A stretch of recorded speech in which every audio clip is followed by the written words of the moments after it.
Selamat pagi adik-adik. Nah, adik-adik kembali lagi berjumpa dengan Lause. Kita mau sama-sama mengikuti ibadah online sekolah minggu.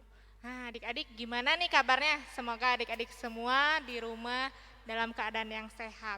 Lause gimana kabarnya? Baik, Lause. Puji Tuhan ya. Lause juga percaya adik-adik semua di rumah semuanya sehat. Iya. Nah, sebelumnya adik-adik sudah siap memulai ibadah online pagi hari ini? Siap. Yuk kita berdoa terlebih dahulu ya. Lipat tangannya, tutup matanya, kita berdoa bersama-sama. Tuhan Yesus yang baik, terima kasih buat pagi hari ini kami boleh diberi kesempatan untuk mengikuti ibadah online sekolah minggu. Tuhan, tolong pimpin ibadah online pagi hari ini agar kami bisa bersuka cita. Kami mau memuji dan memuliakan nama Tuhan, dan kami juga mau mendengarkan firman Tuhan. Kami serahkan doa ini hanya ke dalam nama-Mu, Tuhan Yesus. Kami telah berdoa, sama-sama katakan amin. Ya, terima kasih Lause Lisa udah berdoa. Nah, adik-adik, kita akan memuji Tuhan, semuanya bangkit berdiri. Kita mau menyanyikan pujian Di Dalam Dunia Ada Dua Jalan. Nanti medley dengan Cari Apa di Dalam Dunia. Semangat! Di dalam dunia ada dua jalan, lebar dan sempit. Mana kau pilih? Yang lebar api, jiwamu mati. Tapi yang sempit, Tuhan berkati. Sekali lagi di dalam dunia. Di dalam dunia ada dua jalan, lebar dan sempit. Mana kau pilih? Yang lebar api, jiwamu mati. Tapi yang sempit, Tuhan berkati. Di dalam dunia, di dalam dunia ada dua jalan, lebar dan sempit. Mana kau pilih? Yang lebar api, jiwamu mati. Tapi yang sempit, Tuhan cari apa di dalam dunia? Apa di dalam dunia? Cari apa di dalam dunia? Cari dunia pasti binasa. Cari Yesus yang penuh cinta. Cari apa? Cari apa di dalam dunia? Cari apa di dalam dunia? Cari dunia pasti binasa. Cari Yesus yang penuh cinta. Iya. Jadi sekalipun kita masih kecil, kita harus tetap mencari Tuhan Yesus. Ya, betul. Iya. Oke, adik-adik masih tetap berdiri, kita mau menyanyikan lagu Suka-Sukamu Tuhan.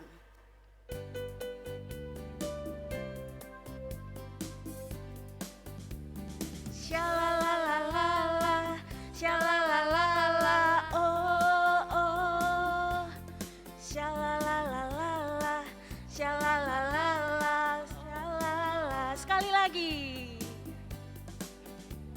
Shalalalala, shalalalala, oh oh. Shalalala, shalalalala. Semula hidupku telah ditebus oleh kuasa darah yang kudus. Sekarang hidupku bukan milikku,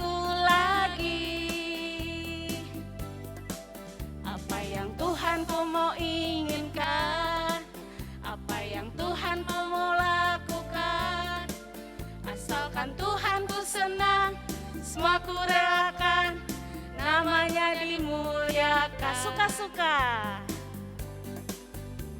Suka-sukamu Tuhan, suka-sukamu Tuhan, suka-sukamu Tuhan, suka-sukamu Tuhan, suka-sukamu Tuhan, suka-sukamu Tuhan, suka-sukamu Tuhan, suka-sukamu Tuhan. Sungguh hidupku telah ditebus, sungguhlah hidupku telah ditebus oleh kuasa darah yang kudus.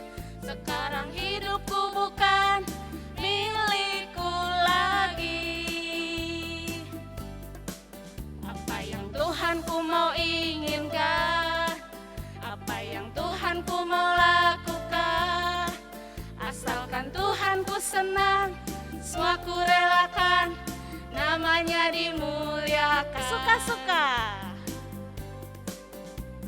Suka-sukamu Tuhan, suka-sukamu Tuhan, suka-sukamu Tuhan, suka-sukamu Tuhan, suka-sukamu Tuhan, suka-sukamu Tuhan, suka-sukamu Tuhan, suka-sukamu Tuhan.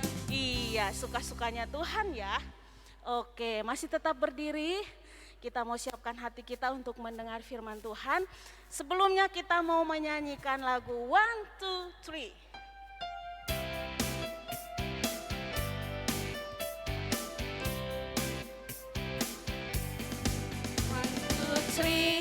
1, 2, 3, I sing a song for Jesus. 4, 5, 6, 4, 5, 6, I lift up my hands. 7, 8, 9, 7, 8, 9, for you save me. 10, 10, 10, 10, 10, 10, 10, thank you all. Sekali lagi. 1, 2, 3, 1, 2, 3, I sing a song for Jesus. 4, 5, 6, 4, 5, 6, I lift up my hands. 7, 8, 9, 7, 8, 9, for you save me. 10, 10, 10, 10, 10, 10, 10, thank you oh Lord. Ya, adik-adik, sekarang kita mau mendengarkan firman Tuhan. Yuk adik-adik semua duduk yang manis dan siapkan hati kalian untuk mendengarkan firman Tuhan. Halo semua, apa kabar? Lause harap kalian semua dalam keadaan sehat-sehat dan baik-baik semua ya. Tadi kita sudah sama-sama memuji Tuhan. Yuk, kita mau dengarkan firman Tuhan. Sebelumnya, mari kita berdoa bersama-sama mohon pimpinan daripada Tuhan. Terima kasih Tuhan, tadi kami sudah memuji Engkau, kami sudah boleh bersama-sama walaupun masih secara online. Tuhan, kami bersyukur dan berterima kasih Tuhan, walaupun dalam masa pandemi ini kami masih dikasih kesempatan untuk boleh tetap beribadah, mendengarkan firman Tuhan. Karena itu Tuhan, sebentar lagi kami mau kembali mendengarkan firman-Mu. Tolong kami untuk boleh bisa mengerti. Terima kasih ya Tuhan, kami serahkan waktu pemberitaan firman ini hanya di dalam nama Tuhan Yesus. Amin. Nah adik-adik, pemberitaan firman Tuhan hari ini kita ambil dari Kisah Para Rasul pasal 12 ayat 1-19. Kalian bisa membacanya nanti, tapi sebelumnya kita saksikan dulu video berikut ini.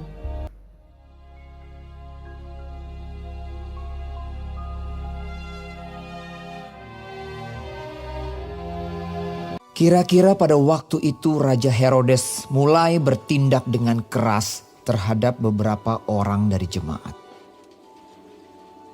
dan menyuruh menahan Petrus. Setelah Petrus ditangkap, Herodes menyuruh memenjarakannya di bawah penjagaan 4 regu, masing-masing terdiri dari 4 prajurit.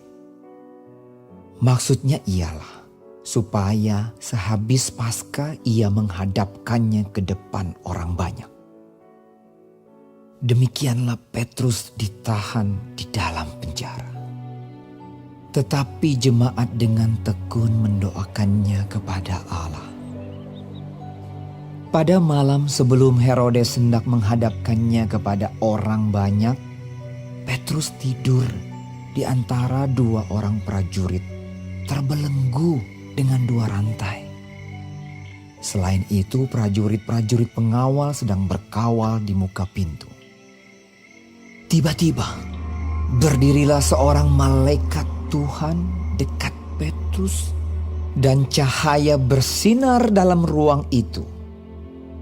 Malaikat itu menepuk Petrus untuk membangunkannya. Katanya, "Bangunlah segera." maka gugurlah rantai itu dari tangan Petrus. Lalu kata malaikat itu kepadanya, "Ikatlah pinggangmu dan kenakanlah sepatumu. Kenakanlah jubahmu dan ikutlah aku." Ia pun berbuat demikian. Sangkanya ia melihat suatu penglihatan. Lalu ia mengikuti malaikat itu keluar dan ia tidak tahu bahwa apa yang dilakukan malaikat itu sungguh-sungguh terjadi. Setelah mereka melalui tempat kawal pertama dan tempat kawal kedua, sampailah mereka ke pintu gerbang besi yang menuju kota. Pintu itu terbuka dengan sendirinya bagi mereka. Sesudah tiba di luar, mereka berjalan sampai ke ujung jalan. Dan tiba-tiba malaikat itu meninggalkan dia. Dan setelah sadar akan dirinya, Petrus berkata, "Sekarang taulah aku benar-benar bahwa Tuhan telah menyuruh malaikatnya dan menyelamatkan aku dari tangan Herodes dan dari segala sesuatu yang diharapkan orang Yahudi." Dan setelah berpikir sebentar, pergilah ia ke rumah Maria, ibu Yohanes yang disebut juga Markus. Dan ketika ia mengetuk pintu gerbang, datanglah seorang hamba perempuan bernama Rode untuk mengetahui siapa yang mengetuk itu. Ia terus mengenal suara Petrus. Tetapi karena girangnya ia tidak membuka pintu gerbang itu dan segera masuk ke dalam untuk memberitahukan bahwa Petrus ada di depan pintu gerbang. Kata mereka kepada perempuan itu, "Engkau mengigau." Akan tetapi ia tetap mengatakan bahwa benar-benar demikian. Kata mereka, "Itu malaikatnya."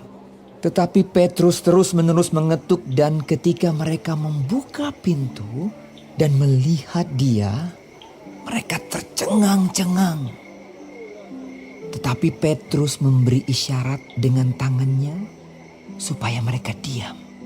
Lalu ia menceritakan bagaimana Tuhan menuntunnya keluar dari penjara.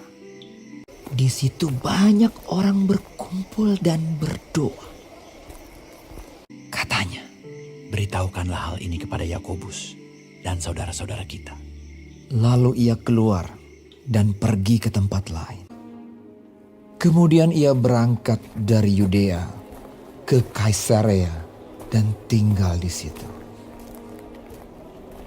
Pada keesokan harinya gemparlah prajurit-prajurit itu. Mereka bertanya-tanya apakah yang telah terjadi dengan Petrus. Herodes menyuruh mencari Petrus, tetapi ia tidak ditemukan. Adik-adik, tadi kita sama-sama sudah menyaksikan bagaimana video itu menceritakan tentang bagaimana Petrus ditangkap oleh Raja Herodes. Kenapa sih Raja Herodes mau menangkap Petrus? Petrus kan bukan penjahat. Raja Herodes itu menangkap Petrus karena dia melihat waktu sebelumnya dia pernah menangkap Yohanes. Orang Yahudi jadi senang ke dia. karena Raja Herodes itu pengen dipuji dan dia pengen diagungkan oleh orang Yahudi, makanya dia menangkap Petrus. Karena orang Yahudi itu pada saat itu sebagian besar gak suka sama Yesus dan pengikut-pengikutnya. Makanya Raja Herodes menangkap Petrus untuk dihukum untuk menyenangkan orang-orang Yahudi itu. Pada saat Petrus di penjara, semua orang-orang yang percaya kepada Tuhan Yesus, semua orang Kristen pada saat itu mereka bertekun berdoa di dalam berkumpul bersama, ya, berdoa untuk Petrus. Mereka memohon kepada Tuhan supaya Petrus bisa dilepaskan. Mereka benar-benar serius mendoakan Petrus, mereka benar-benar bersungguh-sungguh mendoakan Petrus dan mereka sangat rajin. Mereka percaya bahwa Tuhan tuh nggak akan tinggal diam. Nah, begitupun dengan Petrus, dia di penjara. Tadi kalian udah lihat di videonya ya, Petrus tangannya dirantai, terus ada penjaga juga yang merantai, dari rantai itu disambungin ke badannya. Itu seolah-olah Petrus itu adalah penjahat yang besar, penjahat yang wah pokoknya menyeramkan sampai diperlakukan sedemikian rupa. Tapi Petrus tidak marah ataupun dia tidak ngamuk gitu, enggak. Petrus tetap bersabar dan dia tetap memuji Tuhan, bahkan dia tetap berdoa kepada Tuhan. Dia nggak marah kepada Tuhan. Dia di dalam penjara itu dia terus memuji Tuhan, dia terus berdoa kepada Tuhan. Dan waktu malam itu dia sebelum dia akan dihukum besoknya, Petrus tertidur ya, dan orang-orang masih tetap bertekun berdoa. Waktu Petrus tidur, datanglah malaikat Tuhan membangunkan dia. Nah, waktu dibangunkan, Petrus awalnya mengira bahwa itu hanya mimpi. Jadi dia mengikuti semua apa yang diperintahkan sampai dia dibawa keluar penjara. Waktu Petrus bangun itu kan rantainya sampai bisa lepas sendiri ya. Tadi adik-adik semua udah lihat, bisa lepas sendiri. Rantai besi yang begitu tebal dan kuatnya bisa lepas dengan begitu gampangnya. Dan Petrus bisa berjalan melewati penjaga yang begitu banyaknya tanpa mereka menyadari kalau Petrus lewat. Sampai di luar penjara itu barulah Petrus sadar, wah ini aku bukan mimpi, ini adalah Tuhan yang mengirim malaikatnya yang menuntun dia keluar. Petrus sangat senang sekali. Kemudian Petrus pergi ke rumah Ibu Maria, ya. Di sana dia ketok ke rumah Ibu Maria itu, yang Ibu Maria ini adalah ibu dari Markus ya. Nah, dia ketok rumah itu, di sana berkumpul orang-orang yang sedang mendoakan dia. Pada saat Petrus mengetok pintu rumah Ibu Maria itu, yang keluar yang pertama itu adalah Rode. Rode ini adalah pegawai di rumah Ibu Maria itu. Dia melihat Petrus, dia begitu senang sekali. Wah, Petrus udah bisa keluar dari penjara, udah lepas. Dia saking kesenangan dia lupa untuk membukakan pintu itu, dia malah lari ke dalam dan dia memberitahu kepada orang-orang di sana bahwa Petrus ada di depan, Petrus ada di depan. Orang-orang kaget juga, dan karena kaget terus mereka, ayo mana katanya mereka ke depan itu, dan Petrus masih di gerbang rumah itu, masih ngetok-ngetok rumah itu. Nah, waktu dibukakan semua orang kaget dan semua senang sekali melihat Petrus yang sudah bisa lepas dari penjara itu ya. Mereka makin memuji Tuhan, makin percaya bahwa Tuhan itu akan selalu mendengarkan setiap doa-doa orang yang benar-benar mau bertekun, mau bersungguh-sungguh. Tuhan akan dengarkan doanya ya. Dan waktu keesokan harinya prajurit kaget, loh Petrus kok bisa hilang gitu. Semua kaget dan melapor kepada Herodes.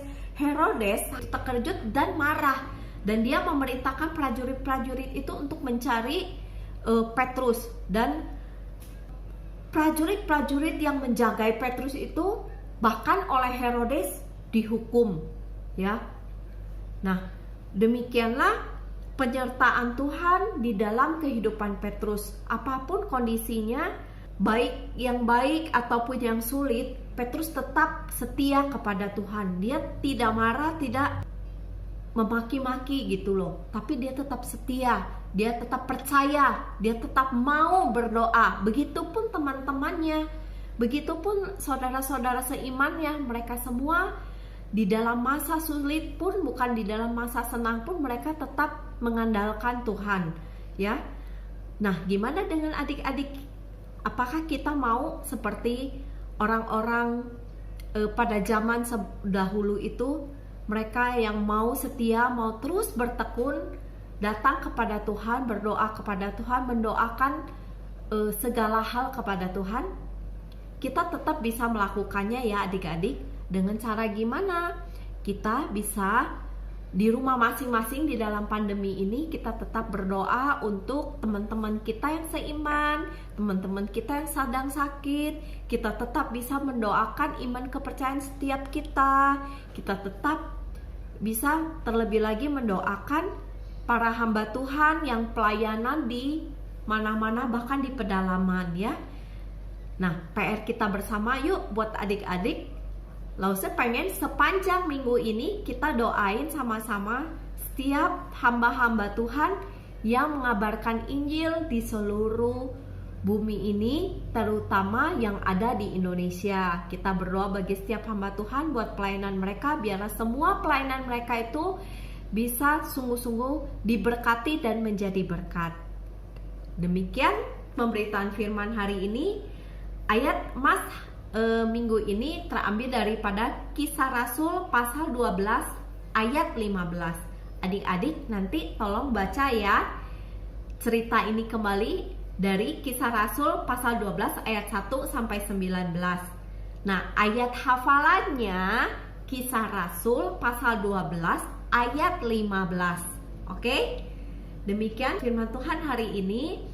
Sekali lagi, firman Tuhan ini mengajarkan kita bahwa penyertaan Tuhan terhadap Petrus, baik waktu di penjara maupun udah keluar dari penjara, Tuhan gak pernah tinggalin setiap orang yang percaya kepada Dia, setiap orang yang mau bergantung kepada pertolongan Dia.